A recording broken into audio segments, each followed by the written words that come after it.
Boker Tov. Mon cher Rabbeinu va annoncer à Paro qu'il va commencer à recevoir les plaies. Et il lui dit au nom d'Akadosh Baruch Hu, tu sais, je vais t'amener la plaie où je vais frapper l'eau du Nil et toute l'eau d'Égypte deviendra du sang. Là, il y a un dam, bamaim, bagamim, partout. Et il précise à Kadosh Baruch Hu, il précise à Kadosh Baruch Hu à Paro, Bazot Teda, qui a Ani Adonai. C'est-à-dire que Kadosh Baruch Hu dit à mon cher Rabbeinu, tu diras à parole, la preuve que je suis Hachem, c'est qu'il va avoir du sang.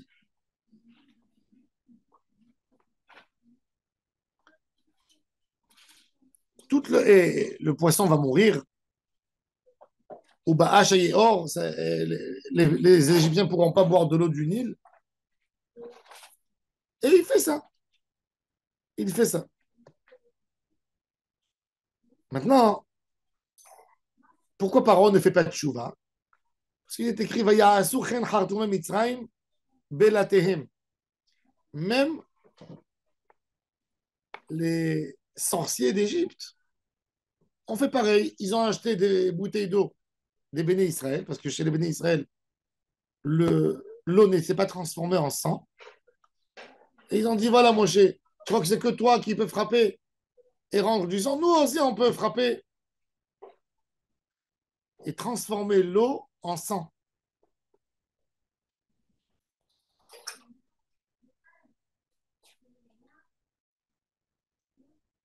ויחפרו כל מצרים מסבות היאור מים לשתות, כי לא יכלו לשתות. Paro, il est makché et libo. Pourquoi? Parce que les Khartoumim, eux aussi, ont réussi à produire du sang. Regardez la kfira à la tête de l'homme, comment elle fonctionne. Si Paro aurait pu amener des Khartoumim qui auraient repris le sang de Moshe Rabbeinu, qu'il aurait retransformé en eau, alors je peux dire, ta menace, Moshe, elle n'est pas réelle. Voilà, moi j'ai des capacités. Toi, tu as fait une sorcellerie. Moi, je l'ai renversé. Moi, je l'ai renversé. Ça, encore, ça peut se comprendre, ça peut se maintenir que Paro veuille renoncer à la présence divine d'Hachem. Mais de vouloir détruire toi aussi, faire toi aussi de prendre de l'eau et de la rendre en sang, tu ne peux pas. Ça, de prendre de l'eau et de faire du sang, ça c'est une preuve que toi aussi tu sais faire. La preuve de mon cher Rabbeinu, c'est que tout ce que tu voudras faire, tu ne pourras pas faire pour rendre de l'eau. Vous n'aurez pas d'eau. Ça, c'est l'idée. Vous n'aurez pas d'eau. L'idée, c'est de ne pas transformer l'eau en sang. C'est de dire aux Égyptiens, Makata, vous n'aurez plus de l'eau potable à boire. Regardez le Yetzirah, comment il amène l'homme à dire, ben, moi aussi, j'arrive à faire pareil. Il faut savoir que Paro, dans la paracha, c'est nous. Le Paro, c'est la manière comment on résiste devant le Yetzirah. Quand on ne veut pas affronter Akadosh Baruch Hu, on se sauve de la réalité. Et c'est ça le Inyan du mot paro. Paro, c'est Giloui. Ou para et roche aisha. C'est les galotes et ta roche. Paro, son Inyan, c'est d'être mégalé, malchut Hashem. Et c'est pour ça que Akadosh Baruch Hu dit Veikavda be Pharaon. Pharaon, c'est un outil pour faire Giloui Shrina, comme il dit le Rambam. Du moment où il a voulu contester Hashem, il n'a pas voulu écouter Hashem, Akadosh Baruch Hu dit ce sera toi le pion avec lequel je vais montrer à l'humanité entière que j'existe. Tu deviendras un objet. Et lui, dans son Yitzhara, dans ce paro, c'est quoi? C'est lui aussi, il a réussi à faire. Et l'Égypte, ils ne font pas de chouva. Pourquoi? Parce qu'au lieu de dire on n'a pas d'eau à boire, qui c'est qui nous a amené tout ça? Akadosh Baruch Hu. Est-ce qu'on peut aujourd'hui avoir de l'eau? Non. Mais le fait que le sorcier égyptien il est capable de fabriquer lui aussi du sang à base d'eau, ça les rassure. Ça, c'est exactement l'idée du Yetzer Hara, de renoncer à la Hashgacha pratit. Tu dis à quelqu'un, regarde à Kadosh Baruch Hu, les miracles qu'ils ont fait. Tu dis non, il y a eu la Shoah. Pour moi, la Shoah, c'est une question. C'est exactement ce qui fait le ridicule du Yetzer Hara. Il te prend, il te met sur un point. Il te dit, moi aussi, j'arrive à faire pareil. C'est kuntim, c'est des petites choses. Mais est-ce que tu te sauves de la réalité? Tu ne te sauves pas de la réalité. Vous n'avez plus d'eau à boire. Vous n'avez plus d'eau. Vous devez tous acheter de l'eau chez les Juifs. Comme qui est écrit dans le Midrash que de Makat Dam, Am Israël déjà s'est enrichi avant le Rechouj Gadol de Abraham Avinu. C'est déjà commencé à réaliser dans Makat Dam que les Égyptiens venaient et les Juifs leur vendaient chaque verre d'eau à une grosse somme d'argent.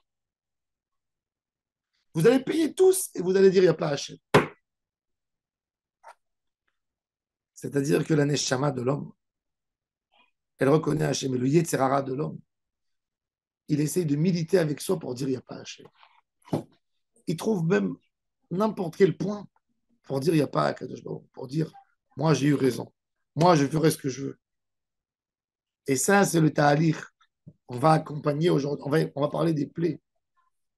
Et il faut savoir, comme il dit Rabbi Shimshon de Ostropoli, que chaque plaie qui a frappé les Égyptiens a renforcé un autre élément d'Emouna chez les Juifs, a construit un peu plus le cadre de Emouna pour que quand ils sortent d'Égypte, ils sortent. Il y avait des problèmes, mais ils sortent déjà une sorte de vaccin d'Emouna. Comprendre l'Emouna d'Akadosh Baruch. Tout celui qui dit que le Olam ou Teva, et c'est ce qu'il voulait dire par il voulait dire, ce sont des catastrophes naturelles. Moshe Rabbeinu a compris, il a eu un info qu'il va y avoir une catastrophe naturelle. Et nous, on est encore plus fort que lui, parce que nous, on arrive à fabriquer la catastrophe si on veut. C'est comme ça qu'il essayait de justifier. Et c'est pour ça que la Torah, elle dit que la plus grande des punitions sur la personne, sur le juif, Vaya im telchu imi bekeri, afani elech imachem bachamat keri. La plus grande avéra,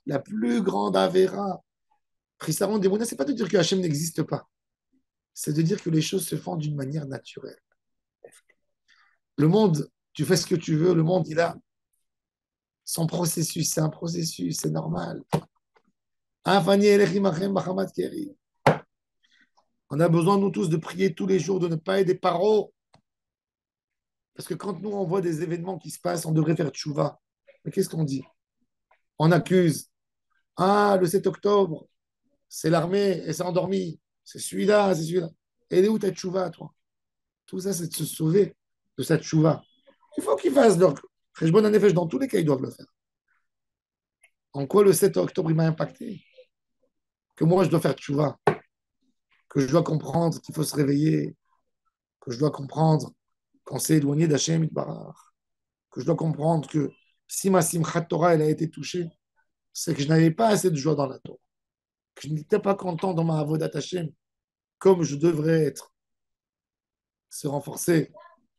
Ne pas être comme Paro qui dit on peut faire tout. Nous aussi, on peut faire. Non. On doit sortir de cette idée et faire tchouva. Être le anti-paro, c'est de mériter Yitziat Mitzrayim. Baruch Adonai Leolam. Amen.